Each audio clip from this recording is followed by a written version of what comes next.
7 unanswered questions about Me and me and me. Number 1. Why doesn't anybody believe Andy now that he's posted online video evidence that Chucky's alive? And Number 2. is there more videos taken by Andy of Chucky that we've never seen? This one right here is a small moment in the film, but significant nonetheless, because we see undeniable proof that Andy Barkley isn't crazy. He has video evidence of Chucky being alive. He takes that severed Chucky head that he's been hiding in his vault, shows it to Nika's doctor, records the entire thing, and uploads it online for the world to see. The timestamp is November 1st, 2013, which is right after the events of Curse of Chucky, where Nika was accused of 5 murders. This develops a timeline of events that we see here, and the second online article and takes place in January of 2014, and Nika was found not guilty by reason of insanity on April 7th. So Andy consulted with Nika's doctor with proof of head Chucky 5 months before her trial even took place, in order to try to save her, but ultimately failed. Now this video shows Chucky reacting to pain, blinking on his own, and even laughing at Andy when the doctor doesn't believe him. Now in these 4 years that Andy has published this video proof, it has gotten over 89,000 views and over 400 likes. This is odd to me because this is showing that Andy has a big social media presence. And there has to be more videos of Chucky, not just that one special one. Because not only is he trying to clear his name from past accusations, but he's also trying to clear Nika's name. And since he has an 89,000 people audience, what other evidence did he upload to his social media to try and tell the world about the truth? I mean, this isn't a grainy Bigfoot sighting. This is high definition of a talking, bleeding, reacting doll. And take in mind, this was way before the days of AI took the world by storm. And he literally has nothing left to prove. This guy's been through hell. The events of part 1, part 2, his mom's been institutionalized, his foster family's murdered, the events at Camp Military. His whole life has been defined by this little plastic motherfucker. But he's out there in the free world now. And sure, he's probably a little bit scarred, a little bit of PTSD, not exactly dating app material. This is just too much for me. You Googled me.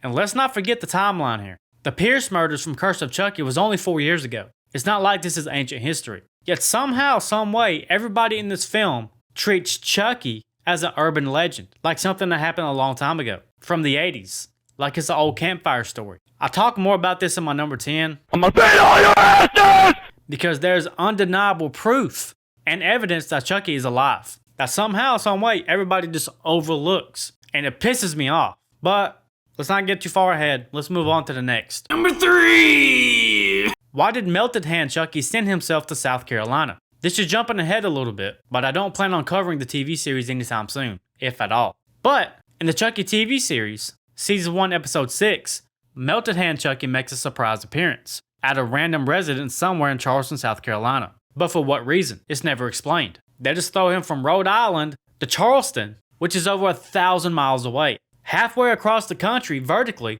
with absolutely no reason given. Shouldn't this doll be in police evidence, like the previous Good Guy dolls? I can't even imagine how Kyle and Andy both knew that Chucky was there. I mean, that's another story in its entirety. So the last remaining dolls in Cult of Chucky. Buzzcut Chucky didn't make it. He got taken out by Andy. Head Chucky got taken out by Kyle. Kyle?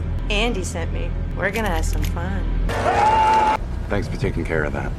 Nobody really knows what happened to Drill Chucky with one arm, which we'll talk about that later as well. But we know from the TV series, Chucky's main goal is no longer revenge. It's more so corruption. His big plan is to corrupt the young and innocent, shipping 72 Good Guy dolls to children's hospitals across the country to spread his soul like a virus. That's the grand scheme. With that being said, why is this one doll, the Charleston doll, the odd man out? What was his unique objective that required him to send himself 1,000 miles away from Rhode Island, where Cult takes place, and over 800 miles from Hackensack, New Jersey, where the TV show takes place, with the entire army of Chuckies? Let me know down below. Why do the authorities show no response to the website that is posting crime scene pictures? And why are they absent with every murder in the movie, except for the ending? Speaking of the ending, number 5. Why did the cops just suddenly disappear? There's an interesting website which shows that there's a mole in the asylum, which would be this guy right here, posting pictures of Nika and the crime scenes. But wouldn't this add to the much needed attention of the legend of Chucky? Again, we're gonna put that nail in that coffin in number 10. I swear to God we will. Because I actually recorded that before this because I had to calm the fuck down. But shouldn't this catch the eye of the very absent law enforcement? That somebody is posting actual crime scene photos on fucking PerezHilton.com. That didn't spark any questions, considering 5 people was massacred only 4 years ago, and Nika blamed it on the good guy doll, like always. And now 2 more dead bodies show up with the same accused killer, with 2 of the same good guy dolls that she blamed for them 5 previous murders and 2 most current murders. But instead of law enforcement, properly shutting down that specific wing to do an active investigation, like forensics, questioning witnesses, patients, doctors, the staff, maybe Nika? Nika did it. She left her calling card in Angela's blood. Which is already the accused mass killer there. But you know what they do instead? Just throw them bitches in a hole outside. Be alright. You know how it is. What? Nowhere in this movie after these murders do the cops show up. They're just like, oh, they got murdered? Throw them in the cemetery. And let's talk about the ending of this movie. Remember that scene when Nika traps Andy? And then she hears the cops come and she rushes out of the building? In this climactic moment of the movie, where the stakes are high, the music is tense, and she's making a beeline to freedom, running away from the cops, now that Chucky has successfully possessed her? Do you know what happens next? Absolutely nothing. Instead, it just cuts to Chucky Nika at a snail's pace, greeting Tiffany. Remember them cops rushing to the scene? Poof! They're gone. Just look at this scene. When they ride off together, the only thing you see is Andy's truck. There's not one cop car in sight. You don't even hear sirens. You don't even see sirens. In what universe does this make sense? What happened to them? How did they get there if they didn't drive? Where's the vehicles? There's only one driveway and the entire building is fenced in on all 4 sides. There's maybe a 90-second gap between the moment that Chucky Nika is running away from the cops to where she's walking outside the door at a slower pace than the damn Undertaker at WrestleMania. Did we just forget the cops showed up? It was in the previous scene. Did the goddamn rapture happen? How does this make any sense? Throughout every murder in this movie, not only do the cops not show up, they just bury them bitches in some random hole by the cemetery, and when the cops do show up, they just disappear. Poof! I mean, what in the devil's dick is going on? Number 6. Rapid fire round. What happened to this patient? What happened to this nurse? What happened to him? And what happened to her? And what happened to the couch girl? And this guy? And what happened to this guy? They share the same day room. So, was they killed off screen? You see this drill? This is pretty good foreshadowing. Oh wait, where did that blood go? Does this facility not have different shifts? They're here from morning to night. I mean, do they never leave? Do they stay there and never go home? Carlos has a husband. My husband has MS. But we see these same staff members from the morning time to midnight to the morning again. Also, if this doctor has an office here and is in charge of all these patients single-handedly, wouldn't he eventually have to leave? Because he also works at the different facility. Is there not a second doctor on call? Why is Nika seeing Chucky's Part 3 death? She wasn't there.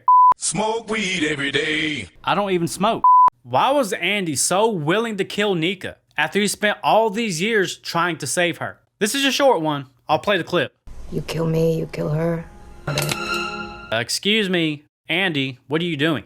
The reason this piques my interest is that this film establishes that Andy had gone to great lengths to prove Nika's innocence. He tracked down her doctor, recorded the session, uploaded video evidence that Chucky was alive online, and still keeps tabs on her 4 years later. And when things go south, Andy comes in and heroically tries to save the day. When all hell breaks loose, he gets himself committed, kills one of the Chucky dolls. Remember, all of this to save Nika. But when he finds out that she's possessed, he does not hesitate to pull that trigger. You kill me, you kill her. Now, I don't know what I would do in this situation if I was Andy. I don't think there is a right or wrong answer, because he has to make a choice. Either save Nika, which is one person, or kill Chucky, with the possibility of saving dozens. It's one of those scenarios where you just have to pick the lesser evil. So I get it. If that had to be done to save humanity, sure. But it kind of takes the heroic arc out of Andy's story. Everything he'd done in this film for the past 4 years to save Nika, just to kill Nika. I don't know. I just thought this was an interesting one. It had been a while since I watched this movie, so when I saw that scene again, I was like, wow, that's interesting. But as always, let me know what you thought. Number 8. What happened to one-armed Chucky? At the end of the film, we see him there lying in the asylum, playing dead when the cops arrive. But after that, he just vanishes from continuity. No mention in the TV series, not season 1, not season 2, not season 3. So what happened to him? So we have to talk about the rest of the Chucky, so let's recap real quick. Buzzcut Chucky, killed by Andy in the asylum. Head Chucky, killed by Kyle in the post-credit scene. Melted Hand Chucky, killed by Andy and Kyle in season 1, episode 6 of the TV show. Now in the TV series, Andy mentions that him and Kyle thought Jake had the last one, which can mean two things. Either Andy killed him off screen during his escape, or the one-armed drill Chucky is still out there somewhere. Now there's many theories about this. Some theorize that this is the same doll from the opening pilot episode of the TV show, and that this is Jake's doll. But that doesn't really fully add up to me, and here's why. I mean, not only do they look drastically different from each other, but if they was going to repair this Chucky with a brand new arm, brand new hair, a brand new shirt, brand new overalls, and brand new shoes, they would have to get all of that from a brand new good guy doll. They wouldn't go through all that trouble fixing up this good guy doll and repairing it if they already have a brand new good guy doll. They would just soul transfer into that good guy doll, or split the soul.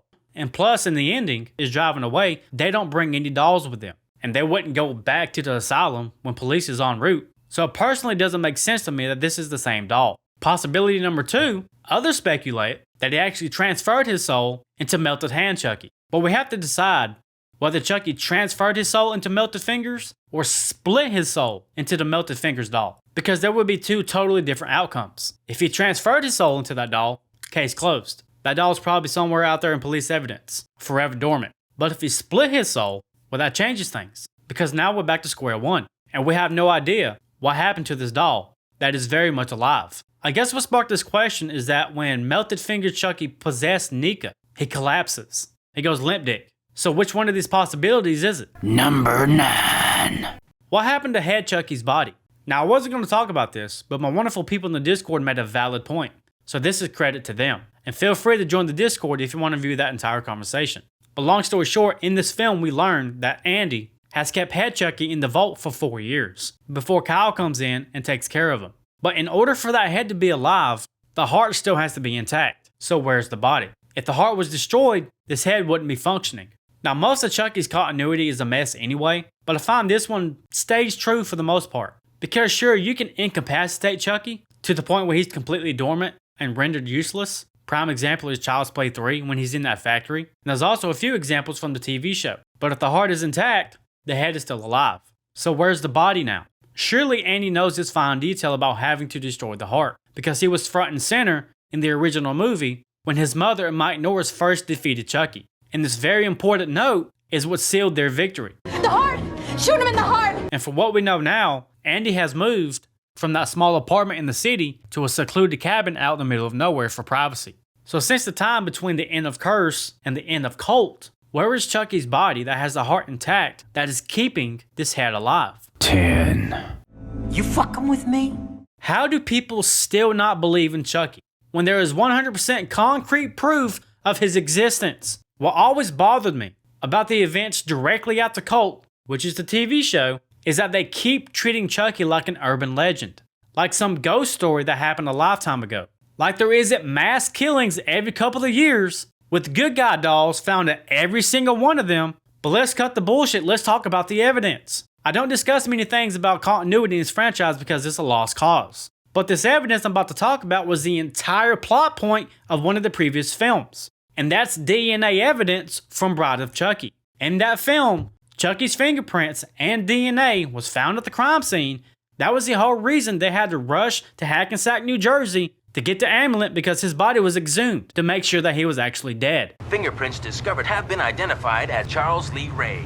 And you mean to tell me that every single movie beyond this point, like Seed of Chucky, where Chucky straight up jizzed in a cup and birthed twins from Jennifer Tilly's body, he's the baby daddy, they wouldn't have found Chucky's DNA on any of that? What about the murders, the murder weapons, fingerprints? What about the completely blood-soaked Los Angeles hospital where Chucky was amputated and decapitated? They didn't wonder whose blood that was? What about the aftermath of Curse of Chucky? His fingerprints was on the scissors that killed Sarah Pierce. And surely they could have tied his fingerprints to other weapons in the film as well. Like when Ian got his shit snapped up by Chucky's axe. Does Rhode Island not know how forensics work? And the most damning piece of evidence in Cult of Chucky is Buzzcut Chucky lying in a padded cell with Andy Barkley, with his f***ing brains and blood blew out all over the floor. You mean to tell me after 30 years of crime after crime, nobody dares to question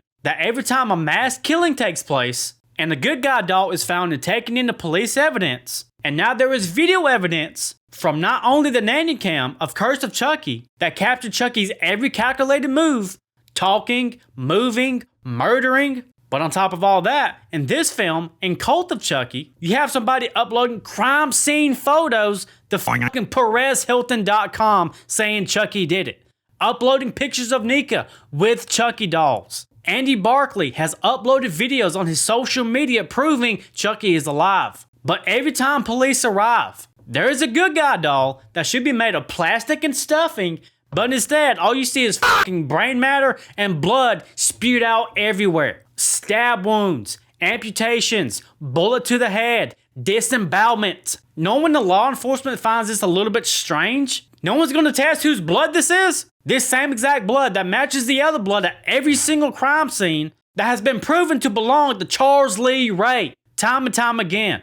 Way back in Bride of Chucky, plus his fingerprints and blood DNA, but now they're just like, fuck it. I don't know which law enforcement is more incompetent, Child's Play, Halloween, Nightmare on Elm Street, but I promise you, as of right now, I'm going to make a dedicated video to them, put them on blast, and make it my top priority to prove their incompetence, because they have an IQ of a goldfish who accidentally swallowed residue of crystal meth that fell inside of their already barely livable fish tank, and it created some kind of chemical reaction that killed 12 of the 13 brain cells, and now that one brain cell just functions off muscle memory, and that's how The Last of Us, the Goldfish edition will start. They are that moronic, they are that idiotic, they are that dumb for not believing that this blood that is at every single crime scene in these movies that is linked to Charles Lee Ray, video evidence, every single fingerprint on every single murder weapon in this franchise doesn't prove that this plastic little shit